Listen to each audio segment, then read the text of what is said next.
One of Each by Mary Ann Haberman, which means she wrote the words. Illustrated by Marjorie Priceman.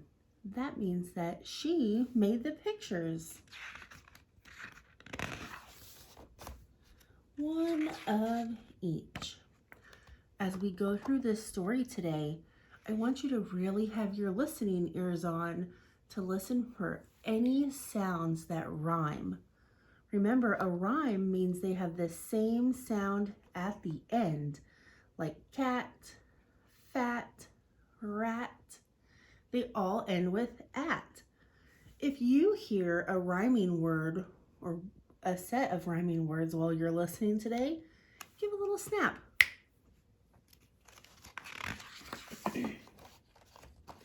Oliver Trolliver lived all alone in a little old tumble-down house of his own.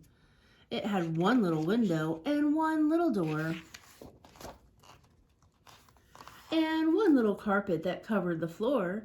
It had one little table and one little chair, and one little closet and one little chair, and one little bedroom and one little bed with one little pillow under his head, and one little blanket and one little sheet, and one little bottle to warm up his feet.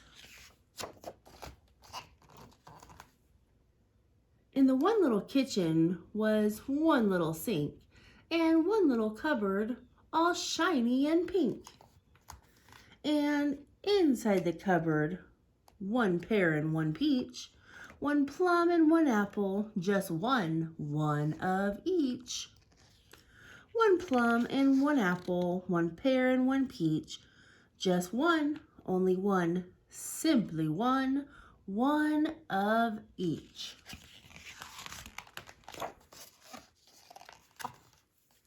There was one little clock that went tick tock, tock, tick, over one little fireplace built out of brick. There was one little bookcase with one little book, and one little mirror for someone could look. And when Oliver Trolliver looked all around, he smiled with delight, for he liked what he found. It all seemed so fine, every one of each thing, that he felt just as happy and proud as a king.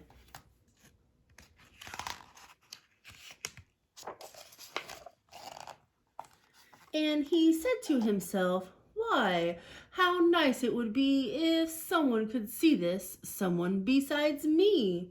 Why, such a collection would certainly teach how lovely it is to have one of each.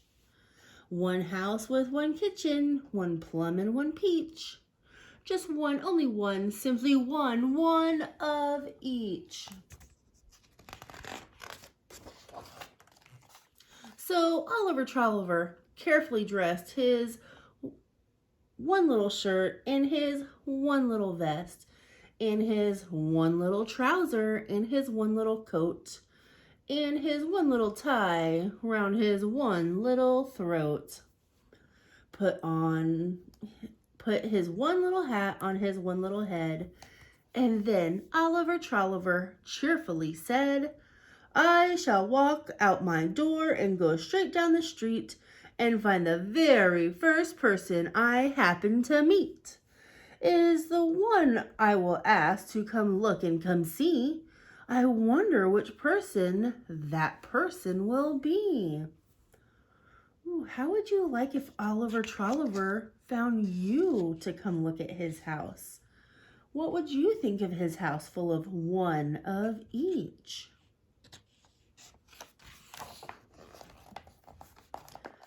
He started out walking, and soon someone came, a nice-looking person.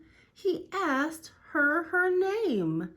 She said it was Peggotty Small, and said she was pleased to come over to call.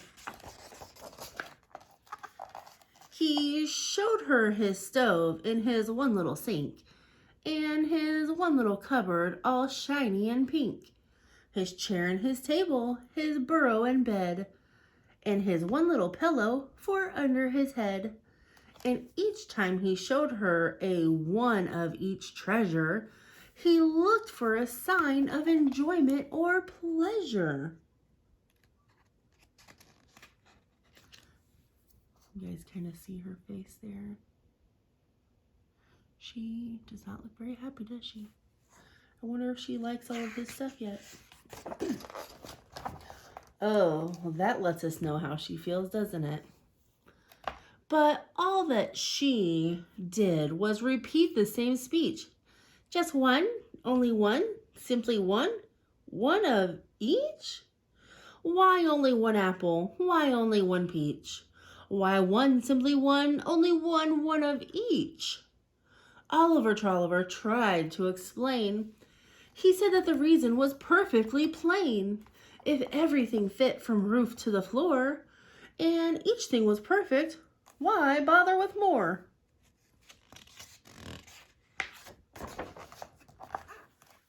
But Peggotty answered, I cannot agree. It may be for you, but it isn't for me.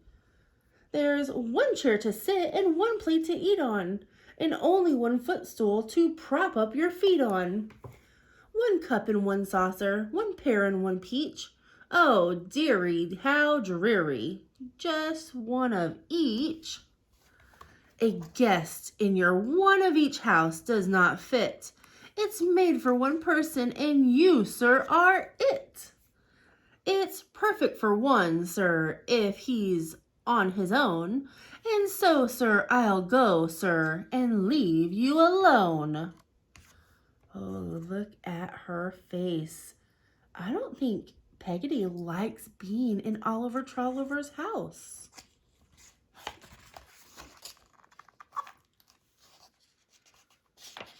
Then Oliver Trolliver looked all about. He looked up and down, and he looked in and out. And he saw that Peggotty was quite true. His one of each house was not suited for two. His one of each things never came to an end. Yet one thing was missing. He hadn't one friend. Oliver Trolliver raced out the door, and he hurried downtown and ran into each store. And in each store he entered, he made the same speech. I'd like this one and that one, just one of each. He bought this one, and when he was through, he hurried back home, and now each one was two. And when he'd arranged all his new things to fit, he liked what they looked like, he had to admit. The house was less empty, the kitchen felt new, the table seemed friendlier, set up for two. Then when he was finished, he called up Miss P and invited her over for afternoon tea. And when she arrived, she capered with glee, and she said with delight, Why, you did this for me? Why, Oliver, dear, you are truly a peach, with two, really two, always two of each. They sat at the table in perfect accord, and they each took a teacup, and Peggotty poured. And they each had a cupcake, and when they were done, Oliver knew two was better than one. Jolly and friendly, more cheerful, more fun. Then, little by little, new friends came to call, and Oliver found he was fond of them all. What a pity, he thought, there was not any more cupcakes to offer, more tea he could pour. Then he had an idea as he opened the door, an idea that he had never thought of before. He sharpened his knife and he polished his plate, and he asked for his friends as they kindly would wait. Then he went to the cupboard and he did reach and took out his fruit. There were now 2 of each. And he carefully cut them, each plum, peach, and pear, and passed around the plate so they all had a share. And he found as he nibbled the peach, pear, and plum that they all tasted better when each one had some. And that even though each person's piece might be small, eating with friends was the best thing of all. And sharing his pieces of plum, pear, and peach, each one of them could have one, still have one of each. The end. All right, friends. Now you're going to do the activity that is attached to this book. So what I want you to do is I want you to think about the story and think about a part that made you smile or laugh. When things rhyme, they can be kind of silly and fun. So I want you to draw a picture of the part of the book that made you smile or laugh the most. I can't wait to see what you are thinking.